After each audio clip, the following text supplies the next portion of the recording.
हाय, मेरा नाम है अभिषेक और आज के इस वीडियो में मैं आपको बताऊंगा कि आप कैसे एक एक्सेल टूल की मदद से आपके जितने भी ई कॉमर्स प्लेटफॉर्म है उसका डेटा अपने पास स्टोर कर सकते हैं।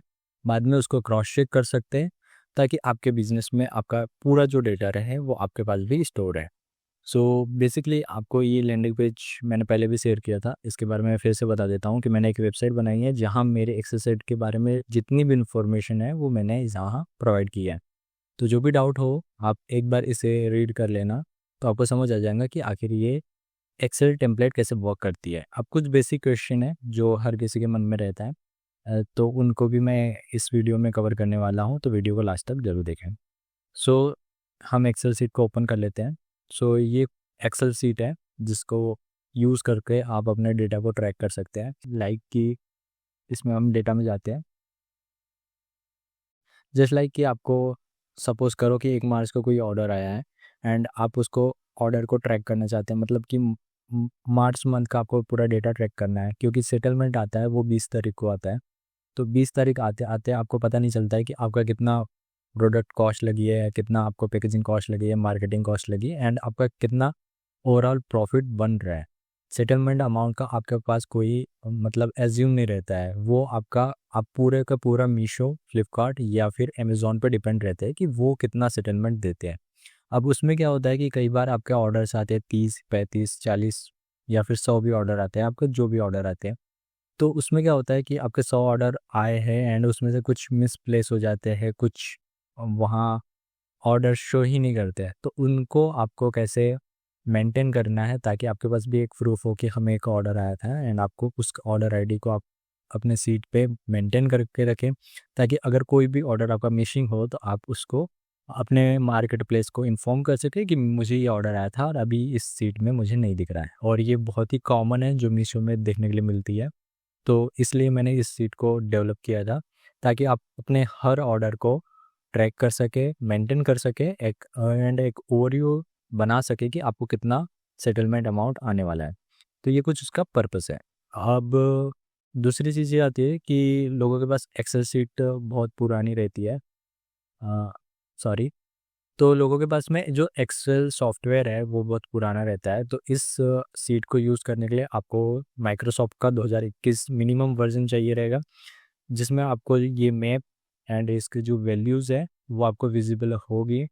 अगर आपके पास में फ्री वर्जन भी है तो चलेगा, लेकिन 2021 से नीचे जो भी वर्जन रहेगा उसमें ये वर्क नहीं करती है। तो आपको ये चीज़ ध्यान रखनी है। एंड काफ़ी सारे लोग ये भी पूछ रहे थे कि अमेज़ॉन, फ्लिपकार्ट, मीशो, मिंत्रा के लिए यूज़ कर सकते क्या? तो हाँ, ये यूज़ कर सकते हो। आप अपने जो भी ऑनलाइन ई कॉमर्स प्लेटफॉर्म है उसके लिए आप इसे यूज़ कर सकते हो। एंड कैसे यूज़ करना है मैंने पुरानी वीडियो में बता दिया था, फिर भी एक बार बता देता हूँ कि आपको जो डेटा सेक्शन है यहाँ पे आपको डेटा डालना है। जो जो चीज़ें आपको डैशबोर्ड में देखनी है वो चीज़ें आप यहाँ में डालोगे तो वो आपको डैशबोर्ड में दिखेगा। अब जैसे ही आपने यहाँ डाला है ऑर्डर डेट, ऑर्डर डेट डाल देंगे तो मंथ ईयर ये ऑटोमेटिक डिटेक्ट कर लेगा। स्टेट डाल देंगे। स्टेट डालने से क्या होगा कि जो हमारा स्टेट वाला सेक्शन है इसमें डेटा आएगा, तो हम वहाँ से हमारा ग्राफ देख पाएंगे। देन इसके बाद में order ID, SQ and order status.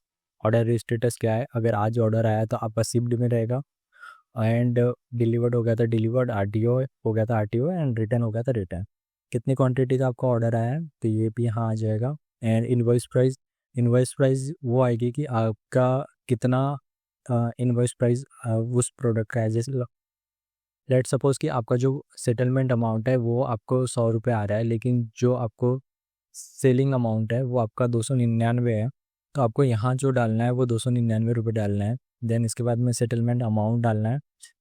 अभी ये कैंसिल्ड है तो कैंसिल्ड में हम कोई भी डेटा नहीं डालेंगे, लेकिन जो डिलीवर्ड वाला सेक्शन है इसमें देख सकते हैं हमने डाल के रखा है।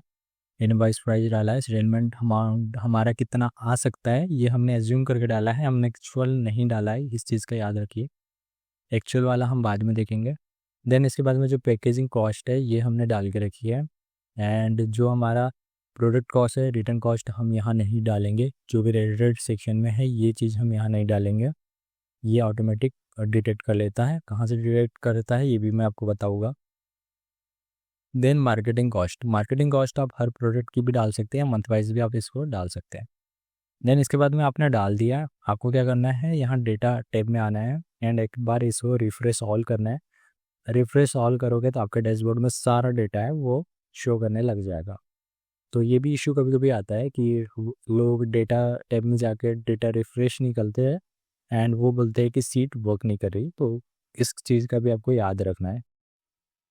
देन इसके बाद में क्या हो जाएगा कि आपने जितना भी डेटा वहाँ से डाला उस बेसिस पे आपको यहाँ ओवरव्यू मिल जाता है। ओवरव्यू में आपको पता चल जाता है कि आपके कितने प्रोडक्ट शिप्ड में हैं, डिलीवर्ड में हैं, रिटर्न में हैं, आरटीओ में हैं एंड एक्सचेंज वगैरह में हैं। अब आपके पास भी एक प्रूफ रहता है, एक ओवरव्यू रहता है जिसमें आप देख सकते हैं कि आपका इस मंथ में कितना आपको प्रॉफिट होने वाला है, सेटलमेंट अमाउंट आपका कितना आने वाला है, प्रोडक्ट कॉस्टिंग आपकी कितनी आ चुकी है, पैकेजिंग कॉस्ट आपकी कितनी आ चुकी है, मार्केटिंग कॉस्ट कितनी आ चुकी है। प्रोडक्ट कॉस्ट, पैकेजिंग कॉस्ट और मार्केटिंग कॉस्ट आपका ऐसा रहता है कि ये हो चुका है and settlement cost, settlement amount and profit आपका कितना अज्यूम हो सकता है, ये आपका इसमें एज्यूम रहता है। तो इसके लिए ये सीट है। एंड देन इसके बाद में जो भी आप यहाँ अदर फीचर देख सकते हैं, ये आपका बाद वाला सेक्शन है कि मतलब लेट सपोज कि अगर आपके आरटीओ आ रहा है तो आप इसमें अपडेट कर सकते हो। तो ये बात का प्रोसेस है, लेकिन एक एज्यूम के लिए भी ये सीट को यूज़ कर सकते हैं। देन इसके बाद में मैंने आपको बोला था कि product cost and return cost यहाँ ऑटोमेटिक लेता है। तो वो कैसे लेता है, आपको रिटर्न टैब में आना है। रिटर्न टैब में भी आपको इसके अकॉर्डिंग आपको सारा डेटा डालना है। सारा डेटा डालने के बाद में ऑटोमेटिक फेच करके यहाँ अमाउंट ले लेता है। जैसे ये रिटर्न है तो सिर्फ यही अमाउंट आपका शो हो रहा, बाकी में नहीं कर रहा, क्योंकि हमने रिटर्न में हमारा जो ऑर्डर आईडी है, एसक्यू आईडी है, ये मैच कर रहा है एंड देन उसके बाद में यहाँ ये शो कर रहा है। देन इसके बाद में आप जो सेटिंग टैब में आओगे तो सेटिंग टैब में आपके जितने भी एसक्यू आईडीज़ हैं उसकी आपको लिस्ट बनाना है टेबल होम में। देन इसके बाद में क्या होगा कि ये ऑटोमेटिक यहाँ से डिटेक्ट कर लेगा एंड उसको प्रोडक्ट सेक्शन में दिखाएगा। कैंसल्ड वाले में यहाँ 0 बता रहा है क्योंकि कैंसल्ड हो गया तो आपका प्रोडक्ट कॉस्ट नहीं लगेंगी, डिलीवर्ड हुआ है तो ही आपकी प्रोडक्ट कॉस्ट लगेंगी। तो जहाँ जहाँ डिलीवर्ड होगा वहीं वहीं आपको प्रोडक्ट कॉस्ट देखने के लिए मिलेगी। आरटीओ में भी आपका प्रोडक्ट कॉस्ट नहीं लगेगा क्योंकि वो वापस आ जाएगा। इन केस अगर आपका आरटीओ में मिस हो जाता है कोई प्रोडक्ट या फिर लॉस्ट हो जाता है तो आप उसको क्या करें कि ये जो आरटीओ वाला है उसको आप रिटर्न में डाल दिए और उसको एज ए रिटर्न ले सकते हैं।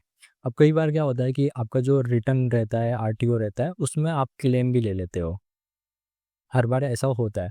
तो आप उसको क्या करें, आप यहाँ से रिटर्न में से हटा दो और यहाँ जो रिटर्न कॉस्ट है ये 0 कर दो। रिटर्न कॉस्ट आपका 0 कर देना है या फिर आप इसको चेंजेस कर सकते हैं। जैसे मैं यहाँ अगर मैं एक चीज़ बता देता हूँ, तो हमारा ये रिटर्न हुआ है ये, सो ये हमारा ऑर्डर आईडी है तो हम इसको कॉपी कर लेंगे।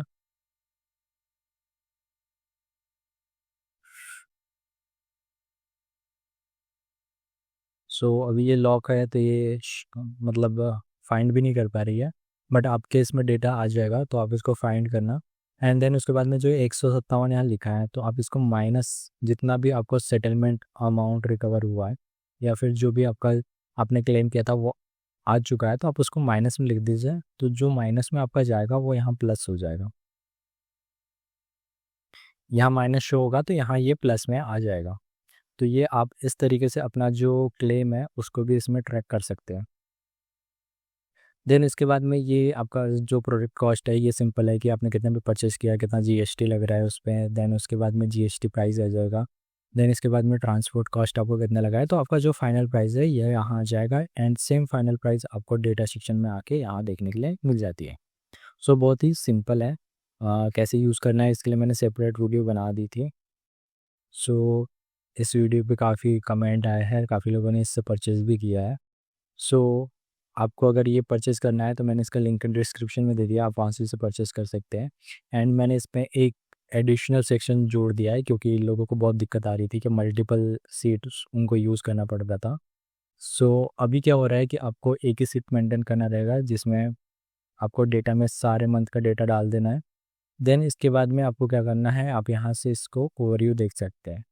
आप यहाँ से स्लाइजर में जैसे ही फ़िल्टर सेलेक्ट करते हैं तो उस मंथ का डेटा आपको देखने के लिए मिल जाता है। तो इसके अकॉर्डिंग भी आप इसको यूज़ कर सकते हैं। तो इसमें थोड़ा सा चेंज हो गया है, तो आप ये अपडेटेड फाइल भी आपको देखने के लिए मिल जाएगी।